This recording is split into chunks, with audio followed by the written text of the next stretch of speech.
नमस्ते दोस्तों। तो आपका आपके चैनल में फिर से स्वागत है। इस चैनल पर हम लोग बिहार जीविका परीक्षा 2025 को कवर कर रहे हैं और आज जो है ये मॉडल पेपर नंबर 5 है। और इससे पहले मैंने कई सारे क्लास कराए हैं, मॉडल पेपर भी कराए हैं और आपके एग्ज़ाम से रिलेटेड जो भी है सब मैंने करवाया है। इसलिए आप जो है ना इसमें 100% ज़रूर दीजिएगा अपना। चलिए तो स्टार्ट करते हैं आज के पहले क्वेश्चन से। तो पहला क्वेश्चन दे सकते हैं कि राष्ट्रीय ग्रामीण आजीविका मिशन किस वर्ष शुरू किया गया था। देखिए यहाँ पर तो इसका दिया गया है फुल फॉर्म NRLM दिया गया है। इसका मतलब क्या है? National rural livelihood mission. इसको आप याद करके रख लीजिएगा, नेशनल रूरल लाइवलीहुड मिशन, जिसको हिंदी में राष्ट्रीय ग्रामीण आजीविका मिशन कहा जाता है। और ये जो शुरू किया गया था ये 2011 में शुरू किया गया था, ठीक है ना। बाद में 2016 में इसका नाम थोड़ा सा बढ़ाकर इसको DAYNRLM रखा गया, मतलब कि दीनदयाल अंत्योदय योजना। आप लिख लीजिएगा दीनदयाल अंत्योदय योजना, ठीक है। नेशनल रूरल लाइवलीहुड मिशन मैं यहाँ पर लिख नहीं रहा हूँ, बस समझा रहा हूँ आपको। तो दोनों पॉइंट आपके लिए ज़रूरी है। इस क्वेश्चन के अकॉर्डिंग आपका आंसर बी है। बाद बाकी हो सकता है कि DAYNRLM का फुल फॉर्म पूछ दे और इसका गठन कब हुआ था, तो आप ये भी कह सकते हैं। तो देखते हैं अगले क्वेश्चन में। अगला क्वेश्चन है कि स्वयं सहायता समूह में न्यूनतम कितने सदस्य होते हैं। तो स्वयं सहायता समूह में जो न्यूनतम सदस्य होता है ये होता है 5 होता है। लेकिन जो होता है उसको कम से कम 10 से 20 लोगों के द्वारा जो ग्रुप बनाया जाता है। लेकिन कम से कम 5 भी लोग रहेंगे तो स्वयं सहायता ग्रुप जो है वो बन जाता है, ठीक है। तो अगर आपको मेरा क्लास अच्छा लग रहा है ना, तो एक बार लाइक सब्सक्राइब करके मोटिवेशन ज़रूर दीजिएगा, ताकि हम लोगों को लगे कि आप लोगों का मैं थोड़ा सा हेल्प कर रहा हूँ। अगर आप फुल टेस्ट चाहते हैं, अपने एग्ज़ाम के रियल पेपर चाहते हैं, तो हमारा आप वीर पद का एप्लीकेशन ज़रूर डाउनलोड कीजिएगा और वहाँ पर जीविका एग्ज़ाम पेपर के नाम से है, उस टेस्ट को अभी आप ज्वाइन करिए, क्योंकि मंडे से आपका स्टार्ट हो जाएगा। अगर बच्चे ज़्यादा हो जाएंगे तो हो सकता है कि प्राइस बढ़ जाए, इसलिए अभी आप ज्वाइन कर लीजिएगा। आगे है कि जीविका कार्यक्रम का प्रमुख लक्ष्य क्या है। तो जीविका कार्यक्रम का जो प्रमुख लक्ष्य है वो क्या है कि ग्रामीण महिला को सशक्तिकरण करना, ठीक है। उसमें क्या होता है, महिलाओं को कुछ कौशल, कुछ स्किल देना होता है, प्लस में उसको आर्थिक लाभ देना होता है, ऋण देना होता है। छोटे छोटे ग्रुप में जो कुछ बचत करते हैं उसे कुछ ऋण मिलता है उनको, और उससे वो स्वरोजगार अपना कर सकती है, ठीक है। तो ऑप्शन नंबर आपका ए यहाँ पर इस ऑप्शन में से बेस्ट है। आगे है कि मनरेगा योजना किस उद्देश्य के लिए किया गया है। तो मनरेगा योजना जो है ये बेरोजगारों को रोज़गार की गारंटी देता है। ग्रामीण क्षेत्रों में जो कम से कम जो बेरोजगार लोग हैं, जो ग्रामीण इलाके में, उनको 100 दिन का रोज़गार गारंटी देता है। कौन? तो ये मनरेगा योजना। अगले क्वेश्चन को देख लीजिए। भारत में सबसे लंबी नदी कौन सी है। तो भारत में जो सबसे लंबी नदी है वो है गंगा नदी है। और ये क्या है कि हिमालय से स्टार्ट होता है। क्या होता है? हिमालय से स्टार्ट होता है और ये बंगाल की खाड़ी में जाकर गिरता है। तो ये भी आप याद कर लीजिएगा, ठीक है ना। तो बंगाल की खाड़ी में गिरता है और इसका जो लगभग लंबाई है ना वो 2525 किलोमीटर की लंबाई है। अगर दूसरी सबसे लंबी पूछा जाएगा नदी कौन सा है भारत का, तो वो है आपका गोदावरी है। तो ये भी याद कर लीजिएगा। आगे है कि माइक्रो फाइनेंस के अंतर्गत किसे ऋण प्रदान किया जाता है। तो माइक्रो फाइनेंस के अंतर्गत जो ऋण प्रदान किया जाता है, ग्रामीण गरीब व्यक्ति को ऋण प्रदान किया जाता है, ताकि वो छोटे मोटे व्यवसाय कर सकते हैं। हो सकता है कि छोटा मोटा दुकान खोल लें या पशुपालन कर लें, ठीक है ना। तो ऐसे ही चीज़ों के लिए माइक्रो फाइनेंस को छोटा छोटा ऋण प्रदान करता है। आगे देखते हैं कि ये पंचायती राज व्यवस्था का संविधान में समावेश कहाँ हुआ था, तो कौन से संशोधन में हुआ था, क्वेश्चन ये कह रहा है। तो ये जो हुआ था आपका 73वां संशोधन। अगर आपको पता नहीं है तो इस क्वेश्चन को आप याद कर लीजिएगा। और ये कब हुआ था? ये 1992 में हुआ था। तो जो मैं पॉइंट करवा रहा हूँ ना, देखिए आपको ऐसी बात नहीं है कि और भी बुक मिल जाएंगे और भी क्लास कहीं मिल जाएंगे आपको, लेकिन मैं आपके लिए वही क्वेश्चन लाता हूँ जो आपके लिए इंपॉर्टेंट होता है। तो ये सिलेक्शन करना। देखिए पढ़ने के लिए तो बहुत ज़्यादा कंटेंट मिल जाएगा आपको, लेकिन कितना पढ़ना है और क्या पढ़ना है ये आपके लिए ज़रूरी है, ठीक है ना। इसीलिए मैं आपको बेस्ट कंटेंट मेहनत करके आपके लिए लाता हूँ। इसीलिए लाइक सब्सक्राइब जरूर कीजिएगा और सपोर्ट कीजिएगा, और वीर प्रद का एप्लीकेशन बजाकर आप थोड़ा सा आप इसको ज्वाइन कर लीजिएगा। आगे है कि a बराबर में 1 है, b बराबर में 2 है, तो किसी AT का कुल मान कितना हो जाएगा। देखिए ABCD में ना अल्फ़ाबेट में A का नंबर कितना होता है, ऑर्डर नंबर 1 होता है, B का 2 होता है, C का कितना होता है 3 होता है, इस तरह से Z का कितना होता है, Z का 26 होता है, ठीक है। उसी तरह से कह रहा है क्या, इसका कुल योग कितना है। आप देख सकते हैं CA प्लस में T। अब C का 3 होता है, प्लस में 1 होता है, और T का कितना होता है 20 होता है।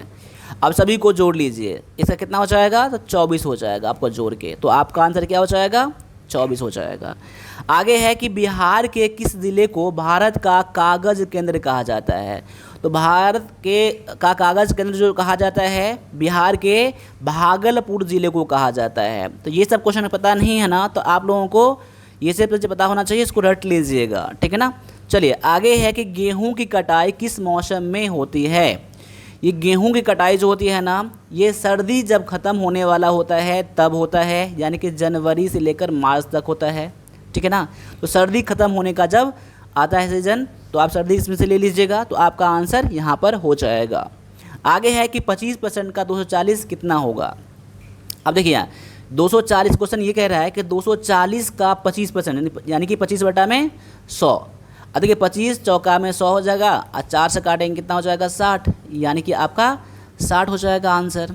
ये क्वेश्चन इतने ही आसान तरीके से पूछे जाएंगे, आपको डरने की ज़रूरत नहीं है। इससे थोड़ा सा डिफिकल्ट आएगा, जब तक आपका एग्ज़ाम होगा ना, मैं आपके लिए हमेशा बेस्ट करते रहूँगा। बस आपको A to Z क्लास मेरा देखना है। आगे है कि यदि किसी वस्तु की कीमत 500 से 600 हो जाती है तो लाभ प्रतिशत कितना होगा। अब देखिए पहले 500 था, अब 600 हो गया, यानी कितना बढ़ गया, कितना बढ़ गया यहाँ पर, तो 600 माइनस में 500 कर दीजिए, तो आपको पता चल जाएगा कितना बढ़ गया, 100 बढ़ गया। अब परसेंटेज लाभ कितना, परसेंटेज लाभ कितना हो जाएगा। अब देखिए यहाँ पर लाभ का परसेंट कैसे निकालते हैं, तो जितना लाभ हुआ है उसको ऊपर रखेंगे, और पहले कितना कीमत था उसका 500 था ना, तो इसको नीचे रखेंगे, इसको परसेंट बनाने के लिए आप 100 से गुना कर देंगे, बस आपका आंसर यहाँ पर निकल जाएगा। 105 में 500, अब 5 से काटेंगे कितना हो जाएगा, 20 पंचे 100, यानी कि 20%। 20% का क्या हो गया, उसका लाभ हो गया, ठीक है। जैसे मैं समझाया हूँ ना, आप उसी तरह से समझिएगा। मैं कोशिश करता हूँ कि आपको ज़्यादा डिफिकल्ट तरीके से ना समझाऊँ आपको, इसका फार्मूला भी हम लोग बना सकते थे, ठीक है। चलिए अगले क्वेश्चन में है कि पुरुष स्त्री का अनुपात, यानी कि ये पुरुष है और ये स्त्री है, ठीक है ना, दोनों का अनुपात इतना है, और कुल जनसंख्या 1900 है, तो पुरुष की संख्या क्या होगा। देखिए तो पुरुष का जनसंख्या कैसे निकालेंगे यहाँ पर, ठीक ना, पुरुषों की संख्या कैसे निकालेंगे हम लोग। तो देखिए पहले टोटल 1900 था, 19 को लिख लेंगे। इस दोनों में से पुरुष कौन सा है, तो पहले पुरुष दिया गया है ना, तो पहले पुरुष का अनुपात हो जाएगा 9 हो जाएगा। देखिए 9 रखेंगे यहाँ पर, और नीचे में क्या रखेंगे पता है आपको, दोनों का कुल योग निकालेंगे, क्योंकि देखिए 1900 क्या है, कुल योग है ना, और तो ये 9 और 10 दोनों का ये योग है, मैं दोनों को जोड़ूंगा कितना हो जाएगा, ये 19 हो जाएगा। अब काट लीजिए, काटेंगे ना तो 19 को गुना करेंगे, 19 से काटेंगे 100 हो जाएगा, 109 में 900, तो 900 क्या निकल गया आपका, तो ये आपका स्त्री निकल जाएगा, जो कि ऑप्शन नंबर ये आपका ए में दिया गया है। माफ़ कीजिएगा, यहाँ पर पुरुष के बारे में कह रहा था, पुरुष 9 है, तो ये पुरुष का जनसंख्या है, पुरुष ये है, ठीक है, माफ़ कीजिएगा, ठीक है। चलिए अगले क्वेश्चन में है कि 10,000 रुपये पर 7% वार्षिक दर से 2 वर्ष का साधारण ब्याज कितना होगा, ठीक है। तो यहाँ देखिए मूलधन ये है, दर ये है आपका, और समय ये है। तो साधारण ब्याज का फॉर्मूला मैंने पिछले क्लास में बताया भी था आपको, क्या होता है, मूलधन गुना में समय गुना में दर बटा में 100 होता है। तो यहाँ पर मूलधन कितना है, 10,000 है, ठीक है, गुना में आपका समय कितना है 2 वर्ष, और दर कितना है 7%। अब गुना करके निकाल दीजिए, यहाँ पर यहाँ 0 काटेंगे, 7 में 1400 क्या हो जाएगा, यहाँ पर आपका आंसर ऑप्शन नंबर ये आपका ए में हो जाएगा। अब आगे आ जाइए, अगला क्वेश्चन में है कि एक गांव में 40% लोग किसान हैं, यदि जनसंख्या 25,000 है तो कितने लोग किसान हैं। देखिए अभी मैंने बताया था इसी टाइप का क्वेश्चन, 25,000 में से कितना है, 40% किसान है ना, तो 40% बटा में 40 बटा में 100 कर देंगे। अब काट दीजिए, यहाँ पर 0 काट देंगे, यहाँ पर कितना निकल जाए, 25 चौका यानी कि 10,000, 10,000 कार्ड निकल जाएगा, यही आपका हो जाएगा, किसान हो जाएगा। आगे है कि टिकाऊ विकास का क्या तात्पर्य है। तो टिकाऊ विकास जो होता है ना, ठीक है ना, ये होता है क्या, आज की ज़रूरतों को पूरा करना बिना भविष्य का क्षति किए हुए, यानी कि भविष्य में कुछ ऐसा खराबी नहीं हो आज के प्रयोग के लिए, तो आज ऐसा यूज़ करिए ताकि भविष्य में भी वो चीज़ बचा रहे और अच्छा रहे, ठीक है ना। तो ये होता है टिकाऊ विकास होता है। अगले क्वेश्चन में है कि कम्युनिटी कोऑर्डिनेटर का मुख्य कार्य क्या है। तो कम्युनिटी कोऑर्डिनेटर का जो मुख्य कार्य होता है वो क्या होता है, SHG यानी कि सेल्फ हेल्प ग्रुप, स्वयं सहायता समूह का गठन करना और उसका संचालन में सहायता करना, ये कम्युनिटी कोऑर्डिनेटर करता है, यानी कि CC करता है, जिसका आप अभी एग्ज़ाम आप देने वाले हैं, ठीक है। आगे है कि राज्य सरकार के सामाजिक सुरक्षा योजना किसे लक्षित करती है। तो राज्य सरकार के सामाजिक सुरक्षा योजना जो है ये बूढ़े और गरीब लोगों को ये आप उसको लाभ मिलता है, उसके लिए किया जाता है। तो ऑप्शन नंबर आपका बी यहाँ पर आंसर हो जाएगा। आगे है कि डिजिटल लेन देन में ई-वॉलेट का क्या उपयोग है। देखिए डिजिटल यानी कि मोबाइल से, कंप्यूटर से जो भी आप लेन देन करते हैं ना, उसे क्या कहते हैं, डिजिटल लेन देन कहते हैं। उसमें एक होता है ई-वॉलेट होता है ना, तो ई-वॉलेट का क्या उपयोग है, ये क्या क्या आता है, तो ऑनलाइन पेमेंट करने के लिए इसका यूज़ किया जाता है। तो ऑप्शन नंबर आपका बी यहाँ पर आंसर करेक्ट हो जाता है। अब अगले क्वेश्चन को भी लगा लीजिए। यहाँ पर क्वेश्चन है कि भारतीय संविधान में कुल कितने अनुसूची जाति हैं।